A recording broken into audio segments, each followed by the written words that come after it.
با سلام خدمت دوستان عزیز.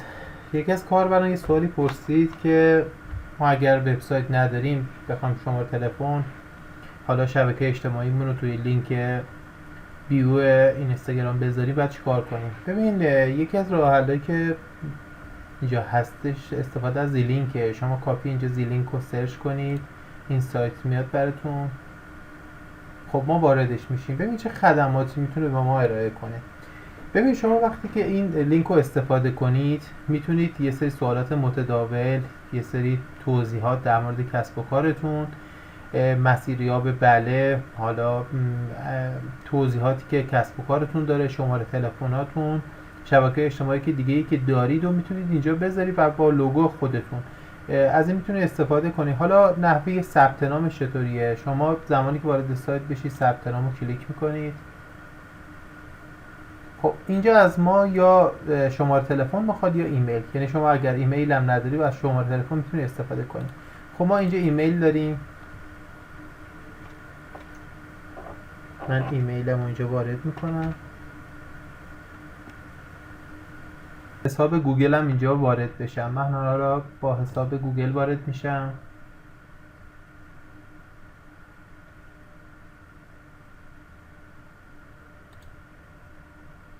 تایید میکنم.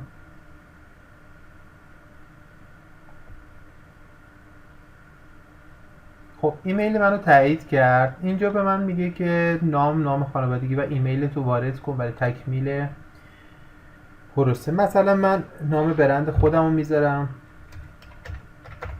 علم سئو. موبایل رو وارد میکنم، تکمیل پروفایل میزنم،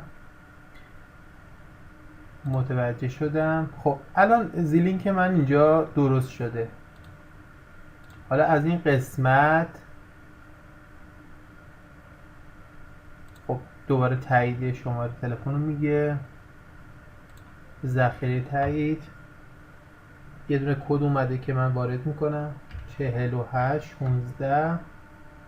خب شماره موبایل من تایید شد، حساب کاربری. حالا اینجا من اینو نمیخوام، یا میگه رو داشبورد.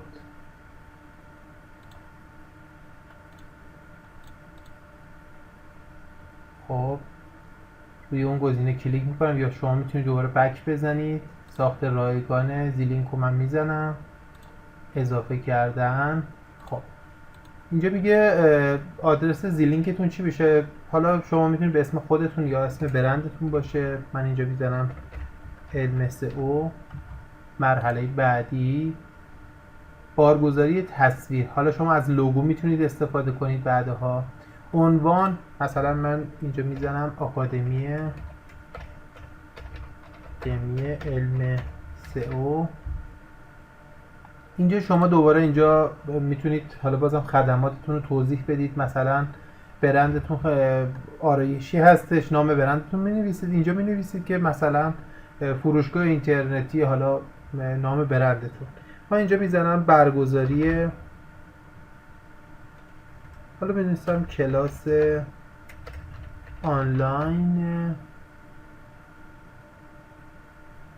مثلا طراحی سایت. حالا شما بعدا هم اینو میتونید تغییر بدید. مرحله بعدی اینجا میگه شما چه حوزه‌ای هستید. من میگم آموزش، کسب و کار، ذخیره. خب اینجا برای من ساخته شد. دوباره به علاوه رو میزنم. شما حتی از اینجا هم میتونید لینک پرداخت داشته باشید، شبکه اجتماعیاتون رو اضافه کنید، تماساتون رو وارد کنید. مثلا من اینجا تماس رو وارد میکنم، شماره موبایل رو وارد میکنم. اینجا می نویسم که شماره همراه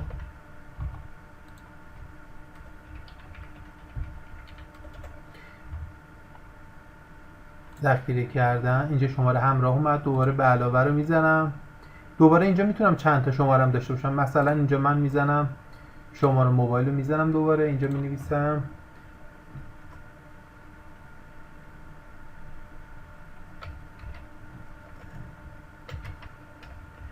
پشتیبانی رو من میزنم.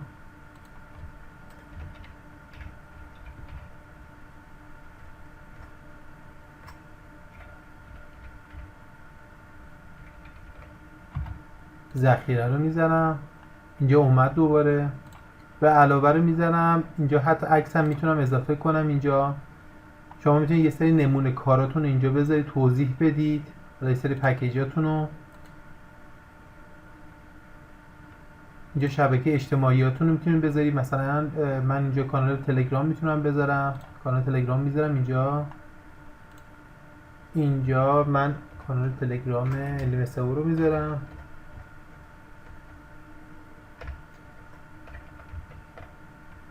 علم سئو ذخیره، اینجا ببینید کانال تلگرام اومد. حالا شما میتونید مثلا اینستاگرامتون هم بذارید، یوتیوبتون رو بذارید، این شبکه‌های اجتماعی که اینجا هستش شما از این میتونید استفاده کنید. حتی روبیکا دارید، بله دارید، لینکدین دارید، آپارات دارید، اینا رو همه رو میتونید. حالا تنظیمات بیشتر هم داره، اینجا میتونید تعیین کنید که مثلا نصفه باشه، فشرده باشه، تمام عرض باشه. اینجا هم حتی سبکاشو میتونید تعیین کنید که مثلا اینجا من گوشاش میخوام گرد باشه.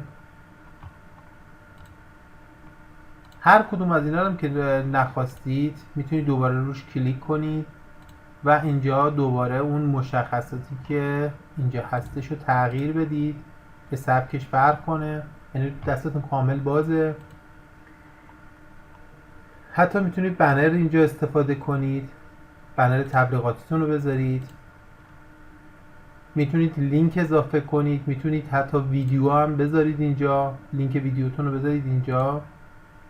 کلا دستتون رو خیلی باز گذاشته، ولی حتی مسیریاب هم میتونید روی نقشه لینک نشان، بله، گوگل مپ، اینا لینکاشو بردارید اینجا قرار بدید و حالا کاربران زمانی که خواستن به اون مجموعه شما حضوری بیان رو اون لینک گوگل مپ یا بله یا نشان کلیک کنن و مسیریاب براشون باز بشه.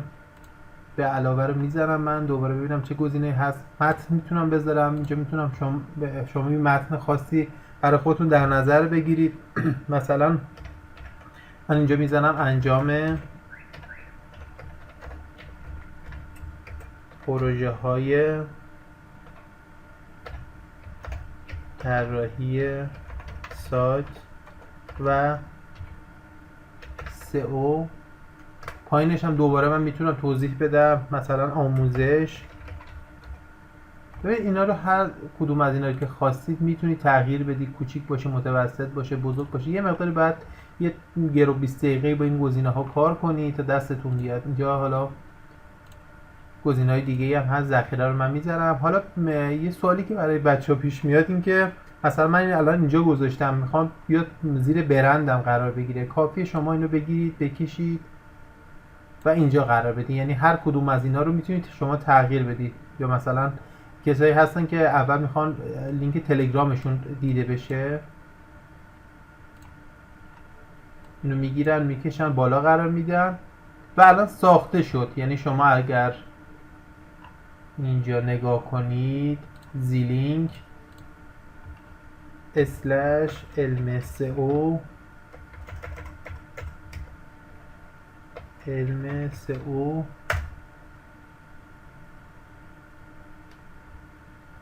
ببینید اینجا برای ما اومد. دوستان میپرسن که مثلا لینک ما کدوم هستش. همون چیزی که اینجا شما نام برند وارد کردی اول که ثبت نام کردید و اونجا وارد کردی، اینجا میتونید راحت استفاده کنید. میشه زیلینک علم سئو. اینو شما میتونید کپی کنید توی بیوتون قرار بدید. حالا یه سری تغییرات و اینا هم که خواستید دوباره میتونید وارد بشید و تغییرات رو اعمال کنید. حتی اینجا فونتش هم میتونید تغییر بدید،